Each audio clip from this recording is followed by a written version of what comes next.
What's going on, movie fans? My name is Michael Weer. I love talking about movies and I love ranking movies, and that is what we're here to do today because the month of May 2025 has come to an end, and in the month of May, I personally had the chance to watch 11 brand new films. And so today I'm going to rank those films from the worst to the best. But you guys know this isn't just about my list, it's about your list as well. And so I'd love to know how many brand new films you had a chance to see in May of 2025 and how you would rank them from the worst to the best in that comment section down below. Just keep in mind, your list is probably not going to match my list, and that's totally okay. All movies are subjective. I just want you to have fun with this video, watch my ranked list, and then have fun leaving your ranked list in that comment section down below. Now, if you want any more of my thoughts on the 11 movies I'm about to talk about in this video, well, I've done quick reactions either out of the theaters or right after I saw it on streaming on my YouTube channel. Just check the shorts section. I do a quick reaction for every brand new movie that I saw, and I've done full reviews for several of these movies as well. So if you want more of my thoughts, maybe more of a full review, well, I've done several reviews for these movies, so I'd love for you to check those out. Speaking of my YouTube channel, if this is the first time you found my channel, well, I would love for you guys to hit that subscribe button. Check out all the different content on my channel, whether you like movie reviews or Blu-ray talk or even ranked list videos just like this. I've got a little bit of everything for movie fans, and I'd love for you guys to check it out. All right, let's rank May of 2025 from the worst to the best. Here we go. That is one big pile of shit. No, I shot him. Bullets in the fall killed him. Coming in at number 11, we have a film that went directly to streaming. This one went to Amazon Prime, and it's called Another Simple Favor. This is, of course, a sequel follow-up to A Simple Favor, which came out a couple of years ago. That movie starred both Blake Lively and Anna Kendrick, and they both reprised their roles in this movie once again. Now, this movie kicks off with a ridiculous plot point, which kind of set the tone that that's what this movie was going to do the rest of the time, and that's why this movie's at number 11. It goes from a ridiculous plot point after ridiculous plot point, trying to stream along the viewer on this murder mystery that you ultimately don't care about. All of the acting in the movie feels incredibly forced. I don't really know who this movie was made for other than just them trying to throw streaming content onto Amazon, and Amazon having so much money that they don't care how well it performs or it doesn't perform, because it just doesn't matter to them. And that's kind of what I felt out of this film. It felt like the filmmakers, the actors, the writers, everybody involved just didn't care. And so as the viewer, I personally don't care. This was a movie that is a one and done film, but it's a movie I wish I had never watched because it was just a gigantic waste of my time, and that's why it's number 11. Coming in at number 10, we have another film that went directly to streaming. This one went to Netflix, and it's called Fear Street Prom Queen. Now, for those of you who don't know, Fear Street was a string of books written by R.L. Stine. R.L. Stine, of course, wrote the Goosebumps books for kids, and then he wrote the Fear Street books for either older teenagers or even adults. And so, of course, Netflix decided, hey, we're going to start adapting some of those books. And the first couple of movies for Fear Street that came out, I actually really enjoyed. So I went into this movie with a little bit of expectations. This movie is about 6 different prom queen nominees on prom night who are getting hunted down by a serial killer. And the movie wasn't necessarily a bad film. It was just a very paint-by-numbers horror flick, something we've seen so many times in the past. In this film, I could predict exactly who I thought the killer or killers were going to be, and by the end of the film, I was exactly right. I just didn't find anything new about this film. Yes, it's somebody getting hunted down at prom, but there was nothing new to that. We've seen prom night movies in the past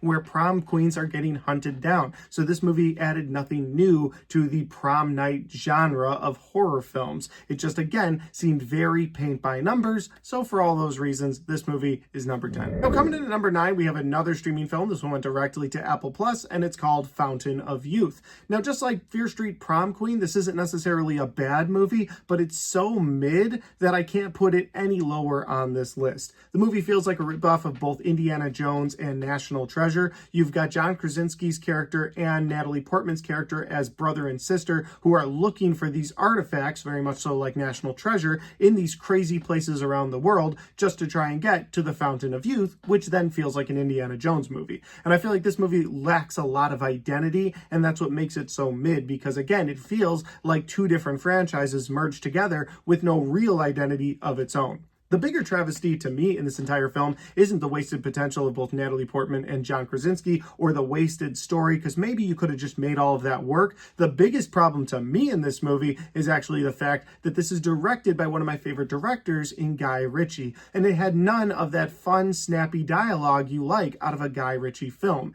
Even if he didn't write this movie, and I'm not sure if he did, and I'm not going to look it up, I just assume he had some help in the dialogue with this film. He's the director, and so for him to not have any of his fun, witty dialogue, it just really annoyed me. Maybe his dialogue works better with an R-rated film. This movie was clearly trying to be more of a PG-13 family adventure film, again in the veins of something like National Treasure or Indiana Jones. And it just didn't work for me. Again, a Guy Ritchie film without any of the Guy Ritchie snappy dialogue just falls flat. The film itself didn't feel like it had its own identity, and it kind of wasted the potential of a John Krasinski or a Natalie Portman, two people that can give great emotional performances. I didn't really feel any of that out of this movie. The best thing I can say for this movie is one of the heist scenes involves bringing up a piece of a sunken ship called the Lusitania, which really did sink to the bottom of the ocean in the real world, and they find a way to bring a chunk of that ship up so they can find this artifact in there, and actually had a really fun with that little adventure in this movie. So that's my big positive, my big highlight for the movie. Otherwise, this thing was pretty boring throughout, where you had characters with these really long exposition pieces, but the exposition wasn't fun. Again, if it had been injected with that Guy Ritchie style of dialogue, that humorous dialogue, then maybe it could have been really fun to have these really long moments between John Krasinski and Natalie Portman's characters of just talking to each other about their brother and sister relationship. But because it wasn't fun dialogue, because it was so boring, you'd end up going from these boring exposition scenes to these action scenes, and it just felt all messy. At the end of the day, not a movie I would recommend to people, not a movie I'd ever revisit again. Coming in at number 8, we have the comedy film Friendship, and Friendship is a new A24 comedy film. And A24, the production company, has sort of been branching out over the last couple of years. Last year, we saw them do an action drama film with Civil War. Really loved that movie. Earlier this year, we had Death of a Unicorn, also starring Paul Rudd. And in that film, it was more of a horror comedy. Had a fun time with that as well. So Friendship stars Paul Rudd and Tim Robinson. Tim Robinson is the guy from I Think You Should Leave. He's this guy. You sure about that?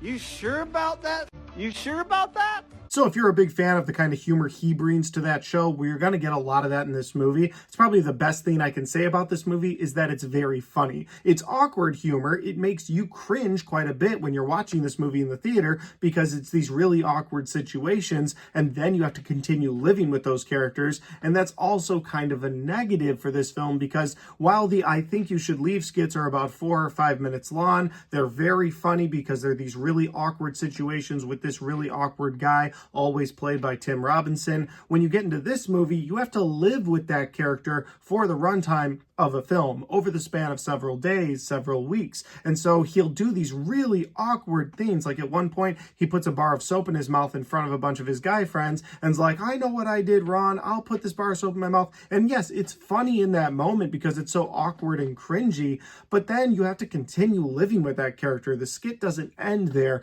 You have to continue with this character who's just this weirdo. So you don't end up really liking this character very much. And I found that to be a drawback from this film because I would have liked to have enjoyed his character or felt sympathetic toward his character. No, but by the end of this movie, instead of feeling those things, instead I understand why people push him away, why his wife is going to live with her ex-boyfriend towards the end of the movie. And I shouldn't have felt those things. I should have wanted his character to get the upper hand, but that's not the direction this movie went because of how awkward and cringy his character is. Not to say I had a bad time with Friendship, but it's not a movie I think I'd go back to anytime soon, so that's why I made it number 8. Taking the number 7 spot on this list is the action film Fight or Flight. This movie stars Josh Hartnett as basically a one-man army. You find out right off the bat that he's a highly trained assassin. He gets assigned this job where he has to find someone on a plane. And when he gets on this plane to locate that person, he finds out once they take off into the air that most of the other passengers on this plane are also assassins. And not only are they also looking for the person that he's looking for, but then they all get the green light to take him out, and so now he has to fight his way through this entire airplane, which is like 2 floors, and it's a really fun time if you like those kind of action movies, which I personally do. So I had a really fun time watching him fight all these different people. Of course, with different assassins, you're going to get different kind of action moves, and I liked that they put a little detail into that. Some people would go for different kinds of martial arts. He would have to sort of combat all of them at different times. I thought that was fun. So if you're in it for the one-man army action portion of this movie like I was, then I think you'll enjoy this movie. If you're a big Josh Hartnett fan, I think you'll enjoy this movie as well. The only thing that really held this movie back for me was all the stuff going on the ground, because when you're on the plane, again, if you're there for the action, you're having a decent enough time with it. You're watching him fight all these different people, all these different styles of fighting. Again, that's fun. But on the ground, they tried to create a bit of a drama to the movie, or they tried to add some emotion into the film, and I just didn't care about all that. There were different government agencies betraying each other, and again, I just didn't care. I wanted to know what was going on the plane, and that's all I really cared about. So all the stuff that was happening on the ground just kind of felt like it was taking me out of the movie every time we went down to the ground, which was at least half of this film. So I understand that they couldn't have just had the movie on this plane of 90 minutes of them fighting, but to take at least half of the runtime to feed it into plot points that I really didn't care about, that held the movie back for me. At number 6 is a movie that actually came out in April of 2025. I didn't have a chance to watch it in April, but I did have a chance to check it out in May, so I threw it on this list, and it's called The Luckiest Man in America. This film is based off of a true life story about an 80s game show where a guy named Michael Larson, in this film played by Paul Walter Hauser, goes on a game show and actually found a way to rig the system and win the most money in game show history at that time. And I like movies that have a little bit of truth to them. Obviously, they're going to change some of the names, or they're going to change some of the events to make it a little more spectacular for you, the viewer. This movie also had Walton Goggins in it, which was the big draw for me, because I'll watch anything with him in it. Unfortunately, he was like the tamest version of Walton Goggins that I've ever seen. That was a bit disappointing, but the movie overall was a good time. Again, if you like true life or somewhat true crime stories, then I think you should check this movie out. Paul Walter Hauser plays a very good sort of character that's down on his luck and is just trying to get ahead. He plays a good character that you want to get behind. In the Cobra Kai series, he did that. He's done in other films before. So they cast someone very good for this Michael Larson character, because throughout the movie, I wanted him to succeed, even though he was trying to game the system on this game show. The movie is pretty straightforward. You don't really get too much more than that. One scene that I think didn't belong in this movie at all, I don't know if it really happened or not, is a scene involving Johnny Knoxville. Now, normally I like seeing Johnny Knoxville show up and stuff, and it was kind of weird seeing him show up in this movie, but at one point, Michael Larson walks out of the stage because he thinks he's been caught, and he walks into another stage where Johnny Knoxville is the host, and he sits him down and he has a conversation with him just kind of out of nowhere. And to me, that scene didn't really seem to fit into this movie. Maybe that was a true life event where he did just walk onto another show, get interviewed real quick, and then go back to the game show, but that might have been one of those things I left out of the movie. Felt like that was left in there to sort of keep the runtime going. I didn't see it add anything of value to the film itself. I would have liked a little bit more interaction with other characters played by either Maisie Williams or Walton Goggins. There was some stuff going on behind the scenes at the TV show that I think I would have also appreciated, but they wanted to focus in on the Johnny Knoxville scene for a few minutes, and I just didn't think that scene was necessary. I think this is a movie I would recommend to people if you like true life stories, but I don't think it's a movie I'd ever revisit in the future. It's not like a movie like Blackberry or the movie Air that came out. Both of those movies I've rewatched several times. The character work in that movie was really well done, and this true life story that went along with those characters was also very compelling. This movie is compelling enough to keep your interest throughout the film, but once you're done watching it, again, I just don't think it has too much rewatch value, so that's why it's number 6. We've made it to my top 5 for my May 2025 movies. Don't forget to put your list of movies that you saw in May of 2025 in that comment section down below. But moving on to number 5, we have the film Clown in a Cornfield. This was a fun little horror movie in a small town in the Midwest. I live in a small town in the Midwest, so I identified with the surroundings, some of the people in this town. That was pretty fun. But the movie's center is based off of a terrifying clown that's killing people one at a time. And while I wish this movie had stayed in the supernatural realm a little bit more than it did, this movie does become more of a Scream whodunit slasher film. and I think I enjoyed that. I'll probably have to rewatch this film again in the future, maybe in the fall, maybe outside on my deck, watch this movie with the leaves falling in that chill fall air, because when this movie came out in May, it was kind of a summer hot day, and I didn't feel like the vibe was right. Overall, I did have a fun time with this. There's a couple of twists and turns that I didn't see coming, and when they happened in the theater, they were very effective. I don't know how effective they'll be on a rewatch, and again, I wish this movie had gone more into the supernatural route, but if you're a fan of slasher films starring clowns as the killer, then I think you'll enjoy this movie. At number 4, we have the most recent movie that I watched and reviewed on this channel. It is a very dark and very depressing film, and it's called Bring Her Back. This movie was brought to us by the same brothers that brought us the film Talk to Me. That movie was also very dark, very disturbing, and that's what you get out of this film. It's not connected to Talk to Me in any way, but it is a very dark and disturbing story about step-siblings who have to go live with a foster family. And when they get there, their new foster mom, Laura, is very demented, very strange, and it becomes very apparent very quickly that not only is she a weird person, but she also has some very sinister motives for the girl in this brother-sister duo. Overall, I had a good time with this movie, but its rewatchability is what's holding it back from being even higher on this list.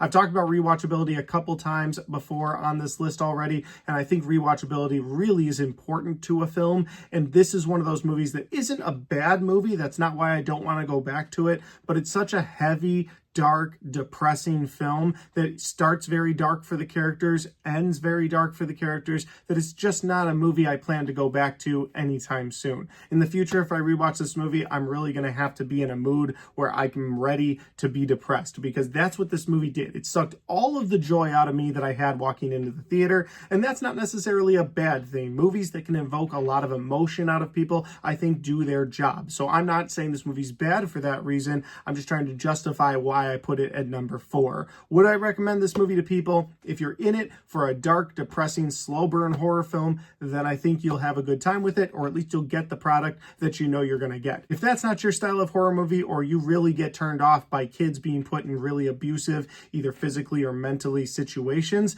then I'd stay away from this film. We've made it to my top 3, and at number 3 on my list is the second entry into the MCU with the very emotional Thunderbolts film. Now, I didn't think this movie was going to be emotional. If anything, going into this movie, I thought this was going to be along the lines of Guardians of the Galaxy, because you have a bunch of side characters who are getting together, forming this Thunderbolts team. But instead of the slapstick humor that we got out of the Guardians of the Galaxy film, when that group of sort of reject people got together, you get more of an emotional story, because all of the characters in this movie were once set up to become something better, and all of them were sort of cast out by society. Either they were B characters that were sidekicks to good guys, or they were bad guys in previous entries into this MCU, and instead of them finding a place, they all were sort of cast out of society, and now out of necessity, they all come together, and they're only named the Thunderbolts because Yelena, who is Black Widow's sister, Yelena gets put at the sort of forefront of this team, and she decides to call themselves the Thunderbolts because that was the name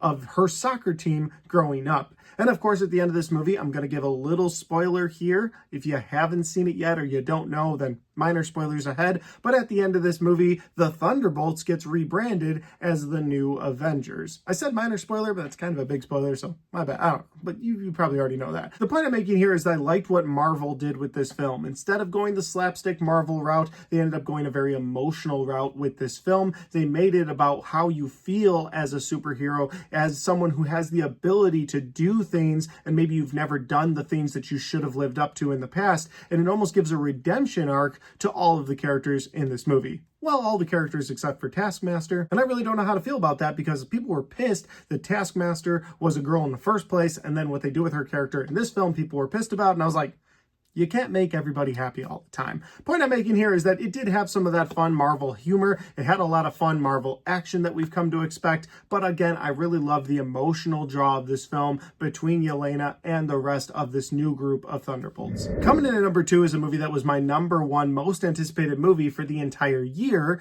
Clearly, if this movie's at number 2, then it didn't live up to all of the hype that was in my head. But nonetheless, I had a great time with Mission Impossible: The Final Reckoning. And when I say I had a great time with this this movie, I mean that the characters in this movie were a lot of fun. We've come to love a lot of these characters over the years in different entries into this franchise, but none more than Tom Cruise as Ethan Hunt. And getting to see Tom Cruise do crazy stunts in this movie yet again, whether he's inside of a submarine on one of the largest sets ever built for an underwater scene, or he's up in the air actually jumping from plane to plane without any sort of wires, that's absolutely insane. I loved watching him do the stunts in this film. The action scenes in this movie were a lot of fun as well. And I think the thing that holds this movie out of first place for me, or the thing that just holds the movie back for me in general, is the AI entity being the final bad guy for this series. And that AI entity also wanting to just blow up the world as its ultimate plan. It's also my biggest negative from part 7 in this franchise, Dead Reckoning, where you have this AI entity as the ultimate bad guy. I wish they had found a way to close off that storyline in part 7 and give us one more final great villain for this franchise, like Owen Davian from part 3 or Solomon Lane from both parts 5 and 6 with the Syndicate. I feel like that's the kind of villain that this franchise should have finished with, should have finished really strong with Ethan Hunt versus someone that was sort of matching his intellect. But the fact that it was Ethan Hunt versus AI entity that him and his team had to sort of trick into going inside of this little cube. Like, for me personally, that's not the final boss that I wanted Ethan and his IMF team to go up against. Again, not to say it's a bad movie at all. I had a really fun time with it. I will be putting it on those shelves back there, probably on 4K. I will also watch this movie again in the future. It's got a lot of rewatchability. I'm sure there's things that when I do finally do a rewatch in the future, I'll actually find more things I like about the film or things that I don't like about the film. As of right now, I really enjoyed my time with The Final Reckoning. I thought most of the emotional stuff between Ethan and members of his team really worked for me as well. Again, I just wish they had had a better villain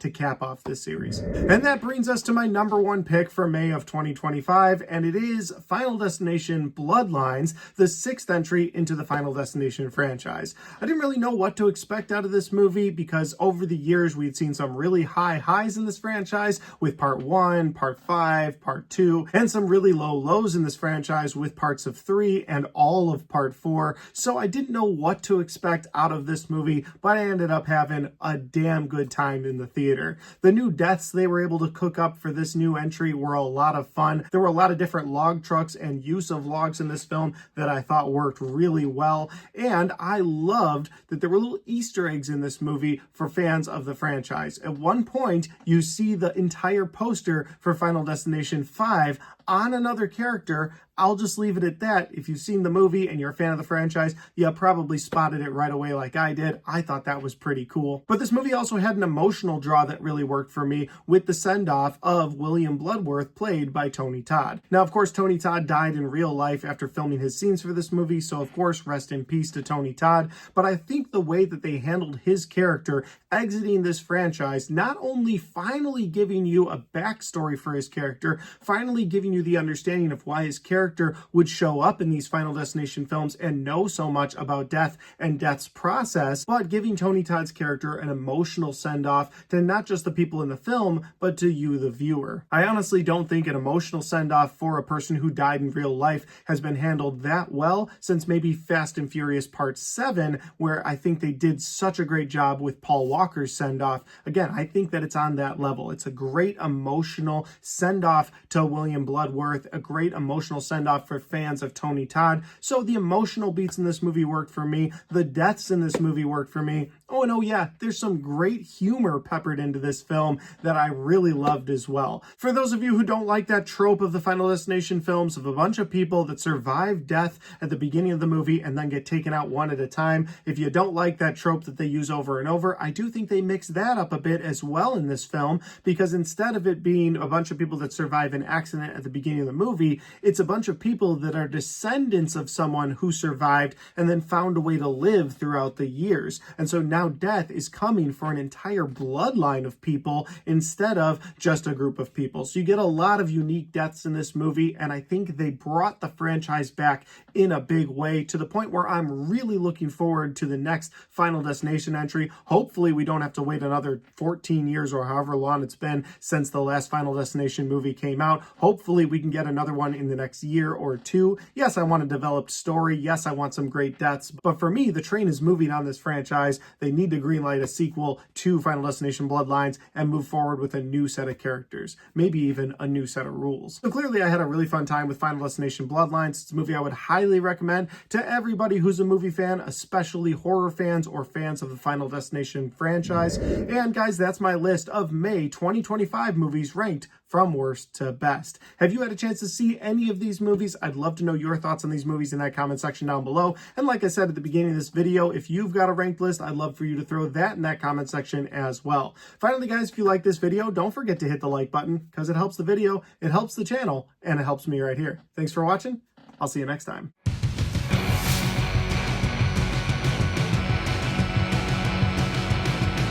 Alright guys, we got to the end of my May 2025 ranked movies list from worst to best. Hope you guys had a great time watching this. I had a great time making this list. I had a great time putting this list together. It did pain me to put Mission Impossible underneath Final Destination, but I genuinely had a better experience with Final Destination than I did with Mission Impossible.